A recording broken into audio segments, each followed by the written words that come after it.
lugar naman po namin, laganap yung teenage pregnancy. Makakalungkot po, sobra. Hanggang ngayon kasi hindi pa rin natin masasabi na pantayin yung mga babae at lalaki sa isip ng mga tao. Ang layunin ng programa ay balang araw yung mga batang babae malaya nilang maipahayag yung kanilang mga suwesyon, rekomendasyon, lalo na doon sa mga issues na nakapaligid sa kanila.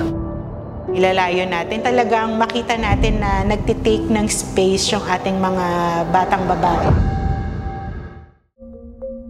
Yung bagong disenyo ng sponsorship program ay nakafocus sa mga batang babae na ang edad ay 10 to 17 years old. Nilalayo natin, maprotektahan sila, mailayo doon sa mga unintended pregnancy at pati na rin doon sa CEFMU na tinatawag natin. Nagkaroon talaga ng issuance from the government na ang teenage pregnancy ay isang national emergency.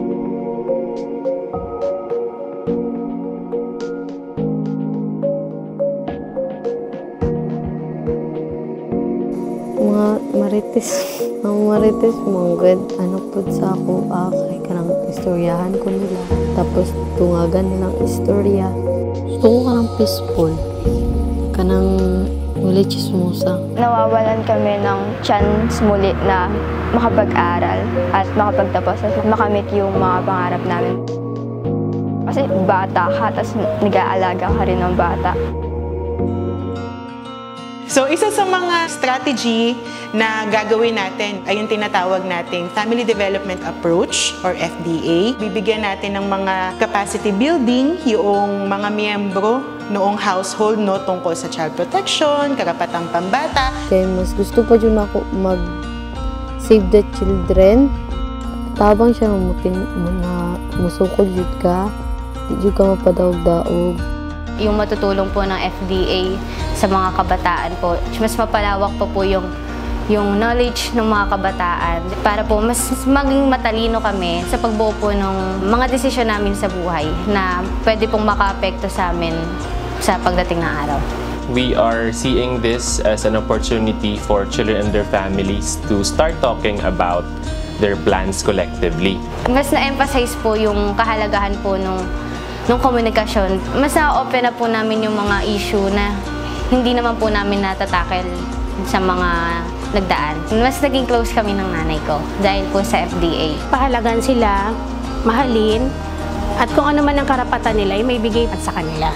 Lahat nalaman namin sa FDA. Sa community, meron din tayong mga interventions gaya ng pagpapalakas ng mga grupo ng mga kabataan, grupo ng mga adult support.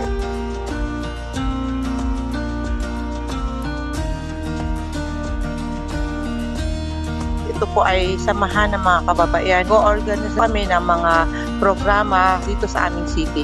Dapat ang lahat ng tao sa komunidad ay aware, kailangan maturuan sila. Bilang kababaihan na sasamahan, kailangan ma-empower namin na hindi lang kami, pati mga bata. Yung Kabataan Connect, isa siyang plataforma na binigay sa aming mga bata kung saan nakakasali kami sa mga meeting. Meron din mga lecture na yung Save the Children staffs yung gumagawa.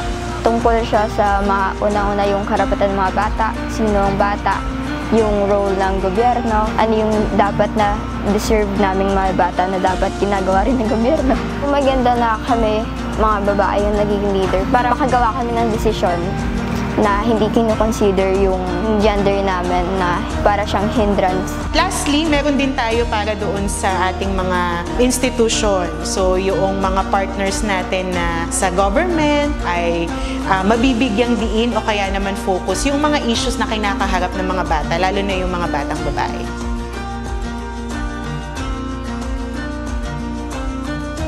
Siyempre, gusto po namin na mabigyan ng mas magandang kinabukasan ang mga kabataan. Mas magiging masigasig po kami sa prevention ng teenage pregnancies. Kaya para po sa mga programa natin para sa mga bata at kabataan, tagabayan ng Save the Children ang mga efforts ng lungsod ng Caloocan. Yung mga kailangan namin mga bata, yung mga gusto namin mga bata.